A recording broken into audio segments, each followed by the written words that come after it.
Last week we got huge news on UFC 320 and 321.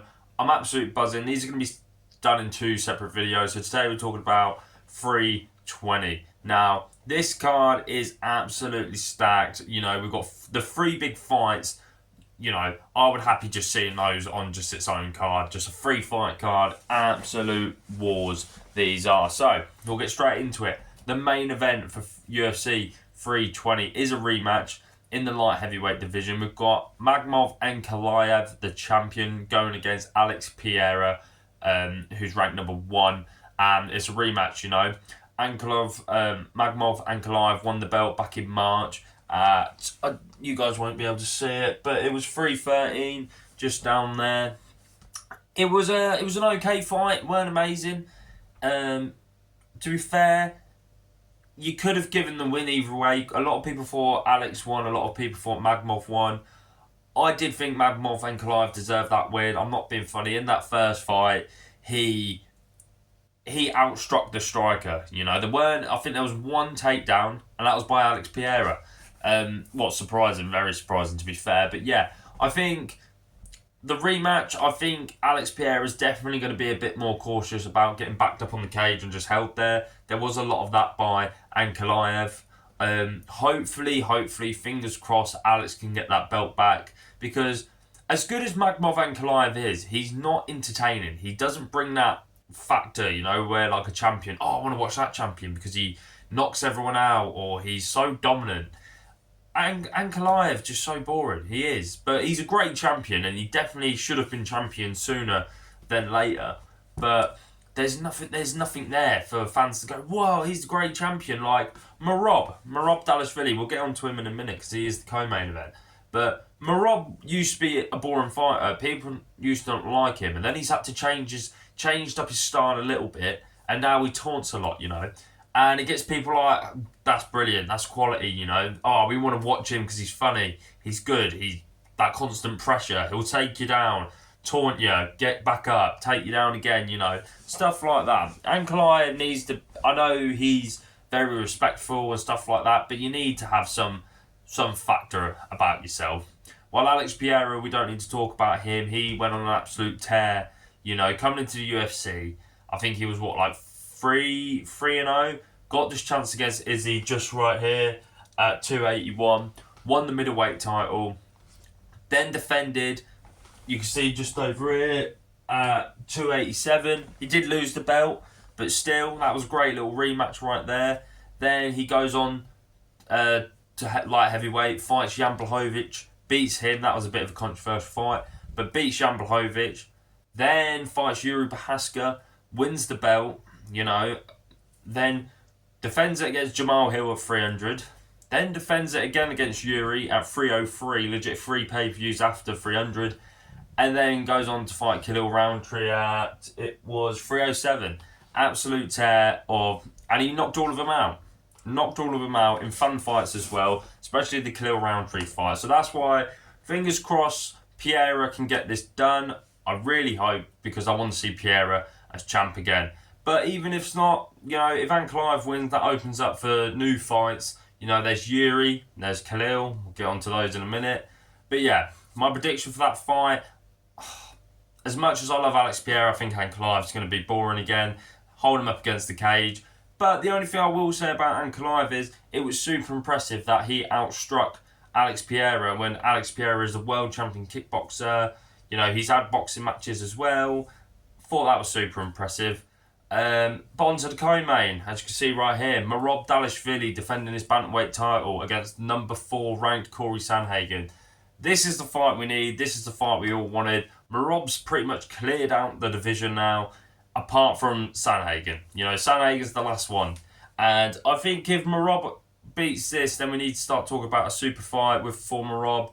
If he goes up, if he goes down, or if someone comes up, if someone goes down, like a current champion, you know, Merab's an absolute tank. You know, beating Sean O'Malley earlier this year, well, a couple of months ago to be fair. When was it? It was June. Yeah, June. We're now going into August. And then you guys won't see as well, but back in January, he beat Umar Nurmagomedov. the guy, the boogeyman, what everyone thought, and Merab schooled him, you know. Very entertaining fight. Give that a watch if you haven't. But Corey Sandhagen on the other chance, he's that guy who always just comes up short. Like, he comes up short every time, you know. Went on an absolute tear, then got submitted by Aljamain Sterling. No shame about that, you know. Aljamain Sterling did go on to be a very good champion, even though there was the controversy about how he became champion. Then fights Peter Yan in a Fight of the Year contender. Very, very good fight. Lost to Peter Yan. Then goes on another good old streak of fights, you know, beating the likes of Marlon Vera. Marlon Vera was very, very hot at that time. Rob Font, Song Yudong, you know. Corey Sandhagen is another one who has fought everyone in this division. Then he comes up short against Umar. Obviously, that's how Umar got his title shot. And then he's bounced back. Who did he fight? Davison Figueiredo. There you go. Fought Davison Figueiredo. You know, Corey is another one who just wins and wins. He'll win, lose, win, lose. Very, very good. And the MMA in this matchup is going to be brilliant. You know, Merab's striking's got really good. Sandhagen's wrestling's got really good recently. Sandhagen's striking, he was mainly a striker at start. That was very good. Merab was a wrestler, and it's just going to be an insane fight. Who do I think is going to win? Let's be honest, it's Merab Dvalishvili. His cardio is like a bloody Cybertruck. You know, he's an absolute machine. Elon Musk must have made this guy because he ain't human. He's not human at all. That's what I'm going to go with Merab with a decision. I don't think Corey will get finished. Corey's too good, to be fair to him. But that's my predictions for that one. Next one, the featured bout, the one before the co-main. I absolutely love this in a pay-per-view, and we'll get on to 321 when we do that video. But they've set this up perfectly. The main event is obviously Ankalaev v Pereira 2 for the title. Your featured bout the featured bout on the card is Yuri Prochazka versus Khalil Rountree. That's an amazing fight. I'm so excited. That's going to be war, you know. We know what Yuri Prochazka brings every time he steps into that cage. Absolute carnage. Khalil Rountree, he did get a very technical win against Jamal Hill a few months ago, but it's still a very good thing. Khalil is very entertaining. Knockouts, kicks. Khalil looked really good that night against Jamal Hill. But what I'm going back to is, you've got your championship fight right there. This is your number one contender fight. So when it comes to the next time the light heavyweight title is defended, you've got it there. You've got your main event. And you can even do a co-main event against the losers. You can do winner v winner, loser v loser. I love the fact they've done this. I think Prochazka obviously got a good win against Jamal Hill. Khalil Rountree got a good win against Jamal Hill. Let's put them against each other. Whoever wins will get a title shot, you know. This is just another thing. Allberg and Dominic Reyes got announced last night, so that's another. Them two are booked up now, so this is that fight. Prochazka v Khalil Rountree is the number one contender fight. Who do I think is going to win this fight though? I'll be honest, I don't know. I really don't know. I think Khalil Rountree, his power was ridiculous. His kicks are ridiculous. But then Yuri is just a march down forward guy. And I don't know how that's going to play against Khalil, because Khalil is just so good. He clearly now can fight technical. I'm not saying he couldn't before, but he looks like another level now.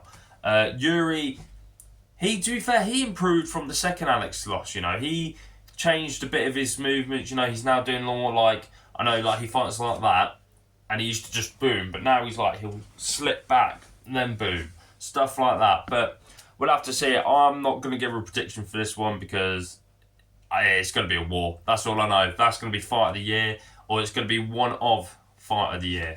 But, you know, that's 320 as a whole. Let me know what you guys think about the 3 fights, what have been announced. There has been more, but none as good as these ones. You know, like, comment, subscribe, all that stuff. It really does help out, and I will catch you in a bit.